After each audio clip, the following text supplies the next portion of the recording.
Hey, all, it's Kara King of D&D Homebrew, talking today about how to use cataclysms in your world.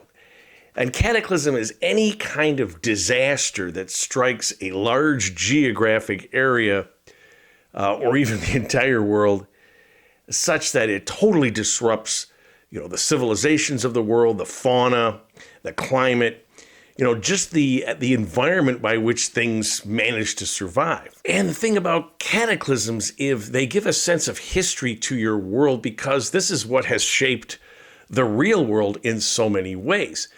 One of the most famous cataclysms, the meteor strike 65 million years ago, which wiped out the dinosaurs. This is something we think about. We have many movies about the possibility of this happening again.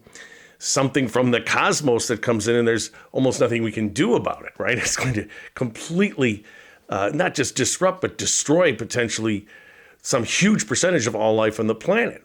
And certainly it ended the reign of the dinosaurs and brought about the rise of mammals. And this sense of the cataclysm also contributing to the way civilization is very much part of the literature, especially in a fantasy RPG.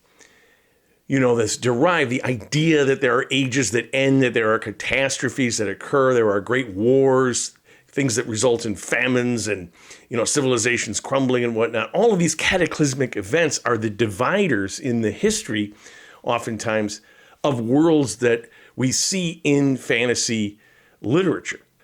All right, I'm going to talk about 4 different types of cataclysms that you can use. You have natural cataclysms. You have the civilization style, the way humanoids organize themselves and have cataclysms. Then in a fantasy RPG setting, you have magical cataclysms. And then finally, you have divine cataclysms brought on by the gods. So the natural cataclysms are the most easily identifiable. That's what we have in the real world. Things like earthquakes, volcanoes, right? Tsunamis that come from the earthquakes. Plagues, weather changes like ice ages, and of course the aforementioned meteor impacts. And the thing about these natural disasters is they come about in the course of just the events of the world, the way the, astronomical or geographic or the weather systems work. And there's nothing really that the little humanoids crawling on the surface of the planet can do about them. And so if in your world you have natural disasters that have occurred, the thing you want to think about is how long ago did those occur?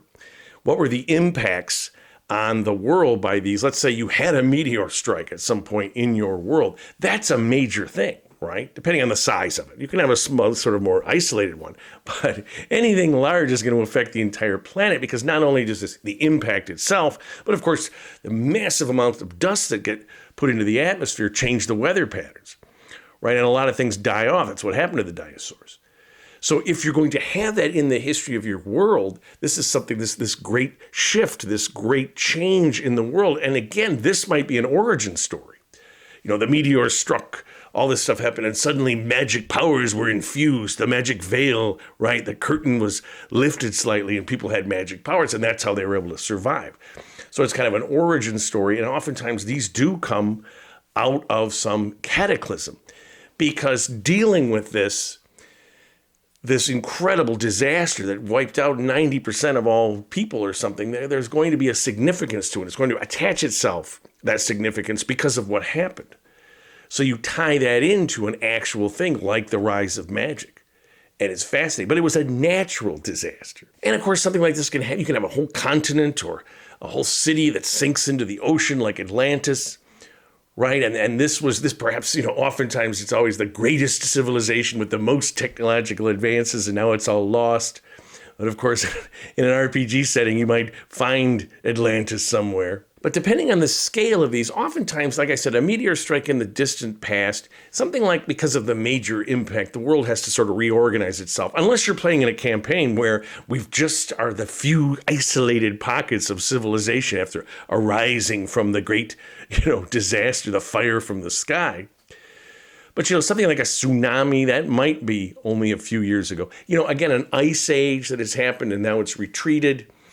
You're sort of in the barrier land of that ice age or whatever, but those take thousands of years to occur. Now, the volcano one is great because I did a whole series on volcanoes. I'll put a link up here because those, we feel them coming, right? It's not like an earthquake that just happens.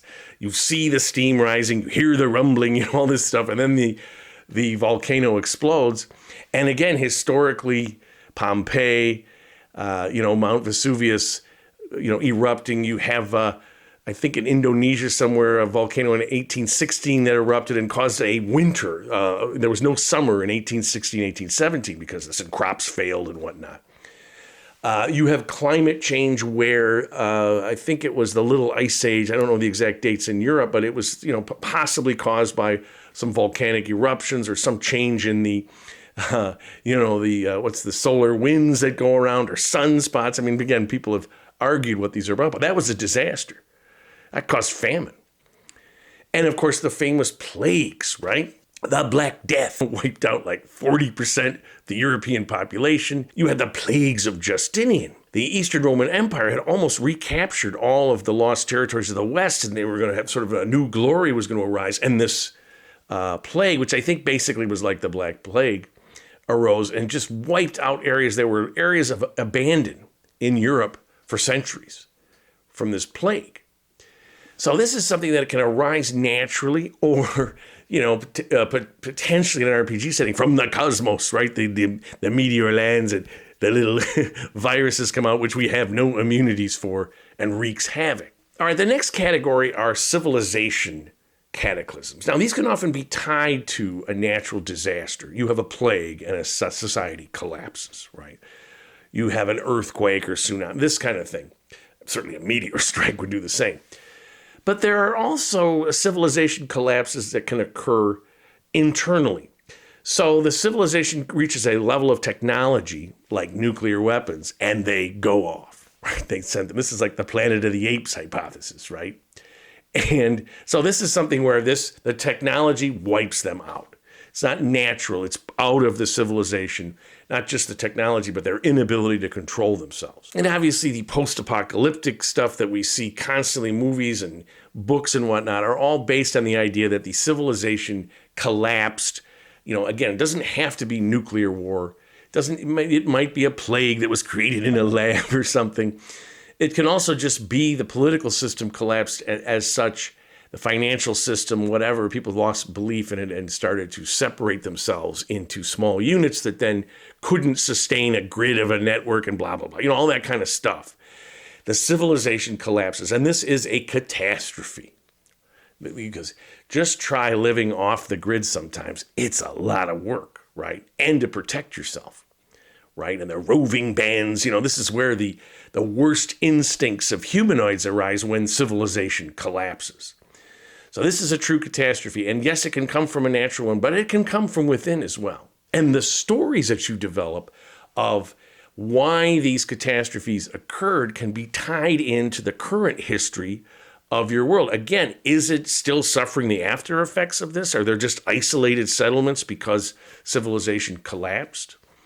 Or is it long in the past, but civilization has never quite gotten to the level that it was? This is classic for a fantasy RPG setting. And so the ancient ruins of this super advanced civilization, which, collapsed in on itself through political strife, through technological advance, whatever you decide that is, those artifacts are still out there. And if someone can find them and figure out how to use them, they can get a lot of power. So then you have magical catastrophes. And this is, of course, unique to a fantasy RPG where magic is real. And the idea here is that wielders of magic continue to delve deeper in, gain more access to the, magical web that holds everything together, like the Force, right?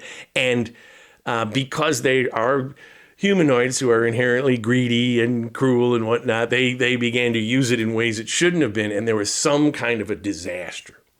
Like the nuclear explosion thing or whatever. It was where they were using the magic in a way. They lost control. And you had a chain reaction of all the magic nodes or something, and there's a disaster.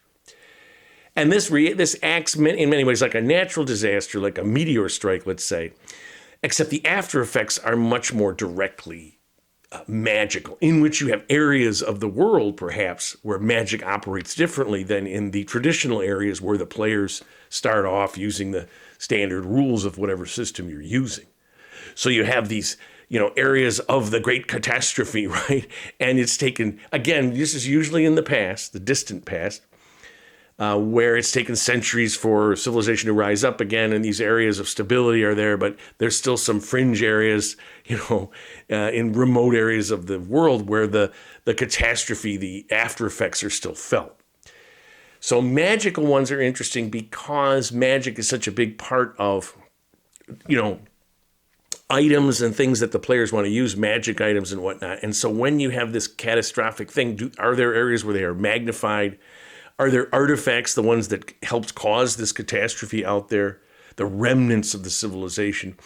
Are there people that worship the old ways, the forbidden magic, some school of magic that everyone associates now with the source of the catastrophe? So a magic catastrophe is in many ways has the same characteristics as one that's natural or one that's a civilization, right? The technology that goes awry. But it also is inherently tied into the very structure of your world in a fantasy RPG setting. And it's a cautionary tale of going for too much power that you don't deserve, that you haven't earned, right? That you don't have the wisdom to wield. And then you have divine catastrophes. And, this is very much tied. Historically, people associated natural disasters with divine retribution. Sodom and Gomorrah was destroyed, right? You had earthquakes and the tsunami wiped them out, or the volcano erupted because the people had lost their spiritual goodness or whatever. But in an RPG setting, the Wrath of the Gods is in and of itself something. It's because when you have divine wrath that brings about a catastrophe, right? The firstborn of every family killed, right? Or all the crops will no longer grow there no matter what you do. And you must leave and salt the earth, And a sickness comes over the people such that all the children are born and they don't know their parents and they grow up unnaturally and they wander off sort of a village of the damned. They have telepathic powers, right? And these are brought about because the gods are angry. Or there's been an intrusion by an evil god. There was some battle lost on some other plane, and these demons or devils or whatever they are enter the material plane and cause a divine or evil, however you want to say that with your system, how it's termed. They cause a catastrophe. There's parts of the world that are now under the sway of these evil beings. And again, this can have shaped your world. This divine wrath. It can have created the world as we see it now. And it can be like the meteor strike, like the fall of Rome, let's say, right? Like ancient plagues, the Black Death. All of those things have shaped the world we live in today, but they're in the distant past. You can have that with this divine wrath as well. But you can also have it in the near past if you want that to totally dominate your world. If you want, the Ice Age has just retreated, the plague is just gone, but there's vast areas that are still depopulated and uncivilized, and there's magic chaos or areas of the divine where they're still battling it out somewhere, you can have that dominates your world. That kind of is your world, right? But the other thing that you can do is you can have these cataclysms in the near future. They're coming. Again, the issue here is it's like having a big bad villain or something where it tends to dominate the whole campaign. Is that the campaign you want?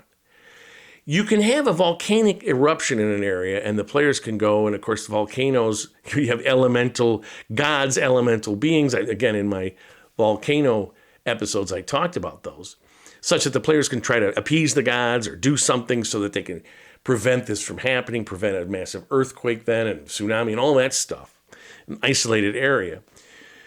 You can have a cataclysm that's going to occur, some divine one or magical one that threatens the entire plane. And that becomes a huge deal. And if you're going to do that, what I would suggest is that's kind of an endpoint, whatever, or the players slowly discover that this is happening. You don't necessarily want to start right off because the players want to explore the world. The players want to see what's going on.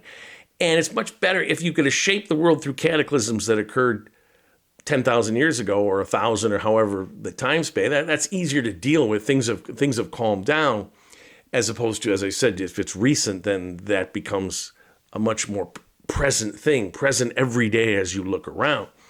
If you're going to go towards some catastrophe, if you make it so the players realize this soon enough, everything becomes about that.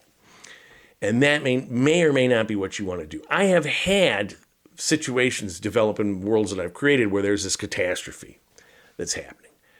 And in fact, I combined it with, I had this world where there had been a catastrophe and all that was left of the world were these little islands, above, but all below was the ancient civilization. And then creatures were going and investigating this ancient civilization, and they were going to find the technology that had caused the cataclysm and do it all over again, right? So it was kind of like double catastrophe thing on either end. And it was fairly fun, but the thing about that too is that's pretty much once you've thwarted that, do you just keep running? You could, right? Okay, we've cut off the magic forever, right? We've prevented the evil hordes, the divine, the evil god from entering and wiping us all out. So now what are we going to do? But it tends to dominate the activities of the players once they discover what's happening. And again, you can do that. It can be fun. But in either way, whether you use it in the distant past, whether you make your world about that, this has occurred, or something in the future, cataclysms and catastrophes are such a part of our own history. It lends that verisimilitude. It lends that sense that this is a living place that really exists, because we think so much and are shaped so much in our psyches by both the history of catastrophes that have occurred, right, in our study of them, and the possibilities that they might occur again. And that keeps a lot of people up at night, right? And a shout out to all my Patreon supporters. Thank you guys so much. For this Oasis that I did, the Oasis of the Damned, was so much fun. Gonna do some cool stuff again. And again, if you like what you see on my channel, please give me some comments on catastrophes in your world. And as always, my friends, keep playing an RPG game, whichever one you choose, and tell somebody else about it.